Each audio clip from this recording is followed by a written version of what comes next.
Assalamualaikum warahmatullahi wabarakatuh. Perkenalkan, nama saya Farid Prayoga, NPM akhir 119, mata kuliah Governansi Digital kelas I.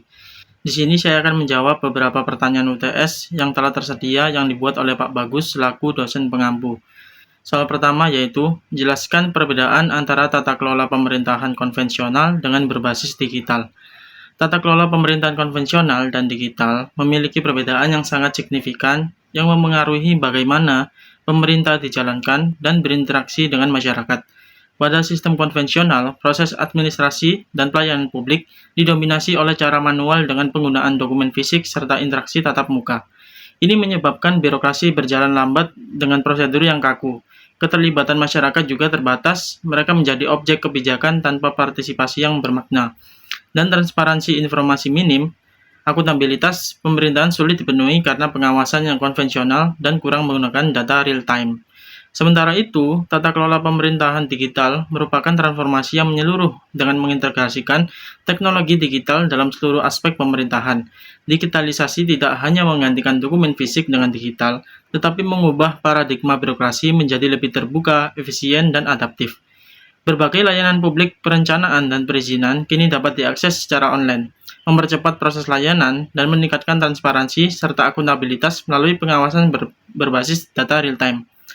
Secara keseluruhan, pemerintahan digital membawa manfaat berupa peningkatan efisiensi, transparansi, kemudahan akses layanan, serta partisipasi publik yang lebih besar dibandingkan dengan pemerintahan konvensional yang lebih lamban dan terbatas dalam partisipasi warga.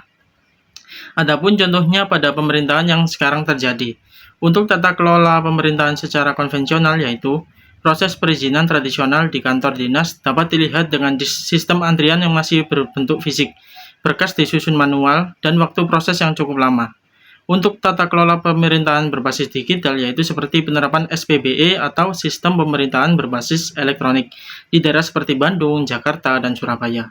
Kerangka kerja untuk meningkatkan akses informasi publik, efisiensi layanan, dan keterbukaan data. Kalau di Surabaya, seperti aplikasi Wargaku, yang di dalamnya dapat mengakses banyak pelayanan seperti akses data miskin, cek bansos, daftar antrian puskesmas, dan lain sebagainya.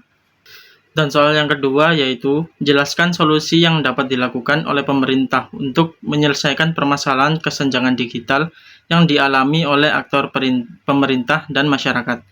Pemerintah Indonesia berupaya mengatasi kesenjangan digital secara serius dengan memperkuat infrastruktur digital di seluruh wilayah, khususnya di daerah terpencil dan 3T, terdepan, terluar, dan tertinggal.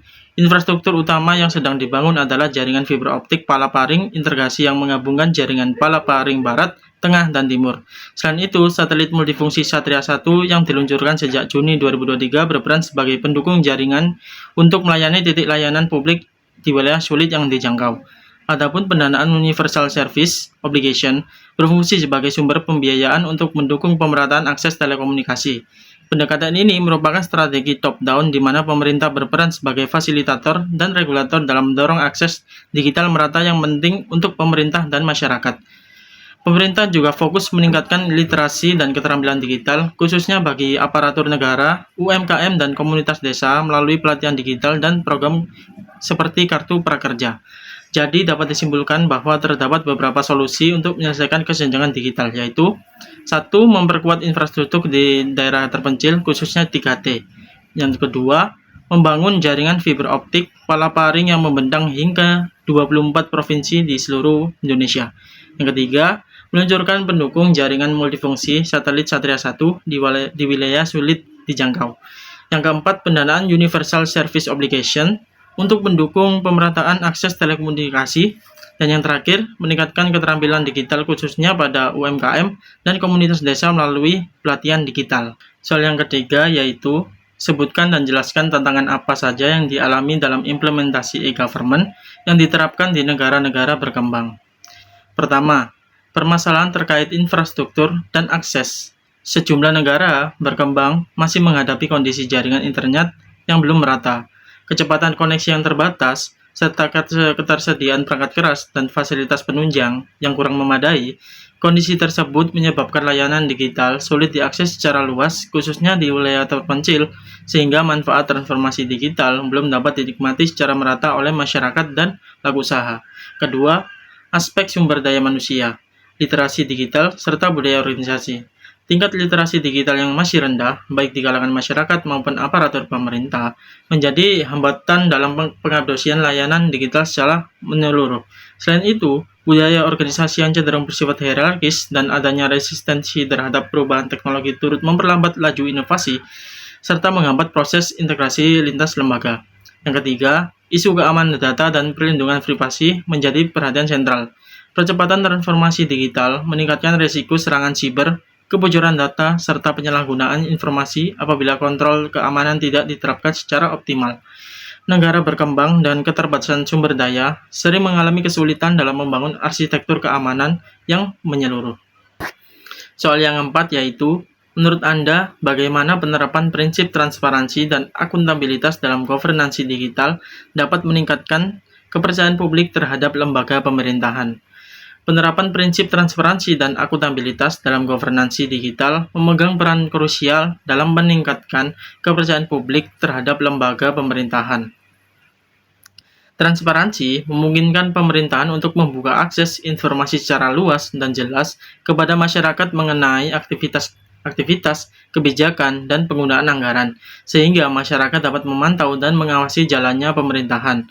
Contoh konkret seperti penerapan sistem pemerintahan berbasis elektronik atau SPBE, serta aplikasi seperti Open Data Jakarta, telah berhasil meningkatkan keterbukaan informasi dan partisipasi warga dalam mengawasi kinerja pemerintah. Di sisi lain, akuntabilitas menuntut pemerintah untuk dapat mempertanggungjawabkan seluruh keputusan dan tindakan kepada publik maupun otoritas pengawas.